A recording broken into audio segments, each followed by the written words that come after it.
Hey guys, thank you for joining me again. It's always a pleasure to simplify things in terms of FX because FX is hard enough, so we have to do our best to help each other out.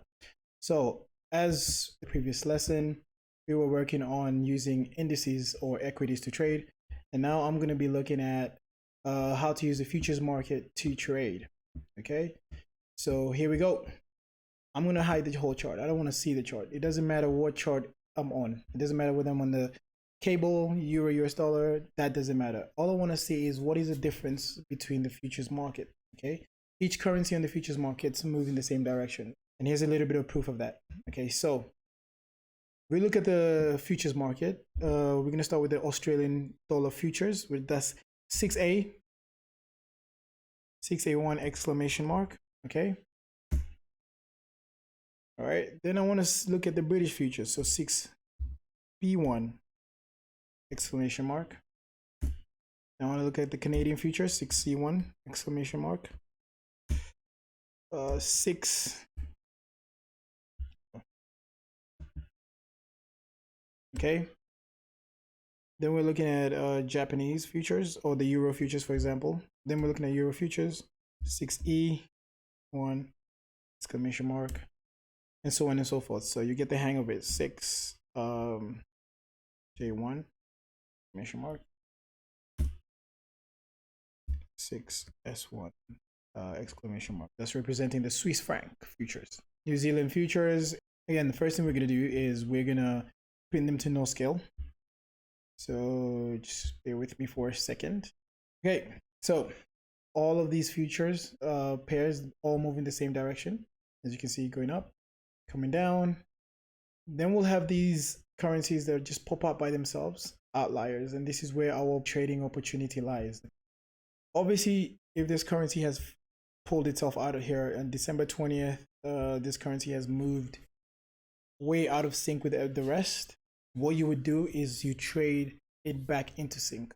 So you're pretty much trading a strategy that could be like a mean reversion, where the currency goes beyond its standard deviation, where it's just gone way too far from the average price. So you trade it back to the average price. So that's one of the strategies the hedge funds actually employ. Okay, so there's loads of opportunities there. Again, all of these will always come down to the least, which is going to be the 4-hour chart, just to give me those relationships and opportunities. I don't go any lower than that, guys. The reason is that is my kind of style of trading. If you are a scalper, you can still apply these in terms of the 4-hour chart and then trade in the direction of the trend, right? So the first thing I do is I look at these fundamentals. I look at these futures. I look at the futures markets first, okay? Then I look at the bond yields as we discussed. But the futures market gives me an idea of, okay, which currency pair is out of line and out of sync. And that is the one that I want to take advantage of because that's where I see the opportunity, okay? As you can see, all currency pairs are moving in the same direction. Seems like this one, which has been highlighted here as the Canadian dollars futures, is moving slower than this one, which is the British futures. Okay, and you can see this. So eventually, right, they will have to catch up. So one of the things that happens is you look for simple opportunities like that. For example, look at this. There is a moment where the Canadian futures in November 2022, Canadian futures moved quicker than the Japanese futures, right? Because Canadian futures were already moving up, Japanese futures were lagging behind and then started moving up, okay? So you can take advantage of that by, let's say we pop over to this chart here, CAD yen, okay? Pop over to the 4-hour chart. Okay, so the date we would be looking for would be, let's say, for example, this date here, the way it's moving up, it doesn't really matter, just this time period here. If I was looking for a date, it would be the 3rd of November.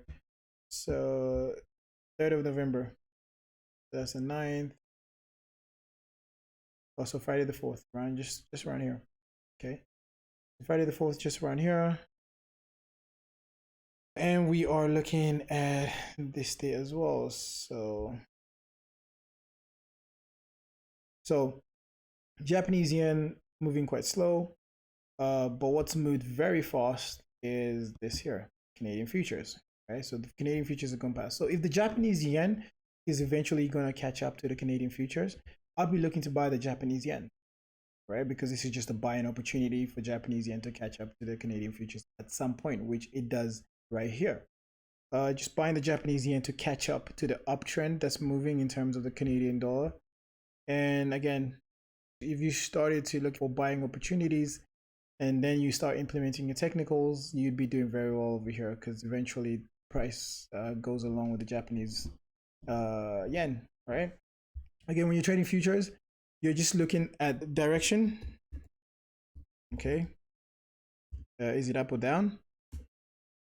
Lagging pair. That's the opportunity.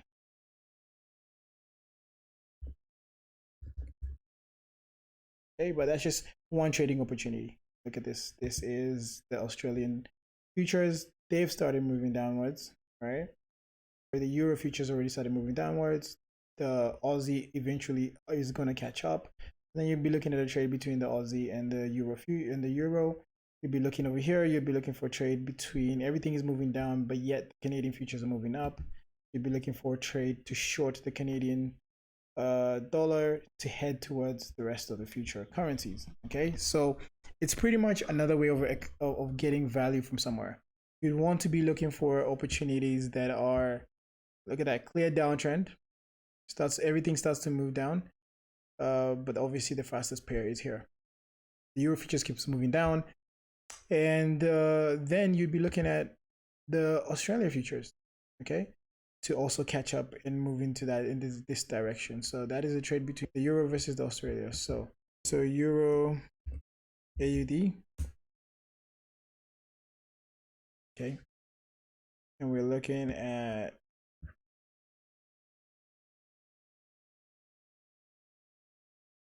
them. There you go. All right, so we're looking at that. So what we're saying here is the Euro is already left, right? What it's pretty much saying is we are looking to short the Aussie. We're looking to short this pair here.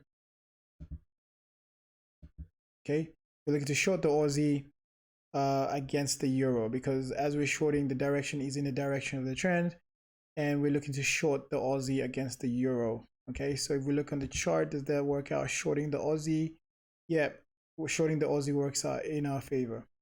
Okay, shorting the Aussie works out amazingly. All right, so these are the kind of things that you need to be looking at. Are we going to be, if we're moving in a downtrend, you short the currency that is at the very top. If we're moving in an uptrend, you buy the currency that's at the very bottom. Okay, simple as that. So see you guys in the next video where I just try to make sense of the FX market by simplifying it, showing you a couple of tricks of the trade and helping you get into high probability trades and not all the trades. Okay, thank you very much and see you later.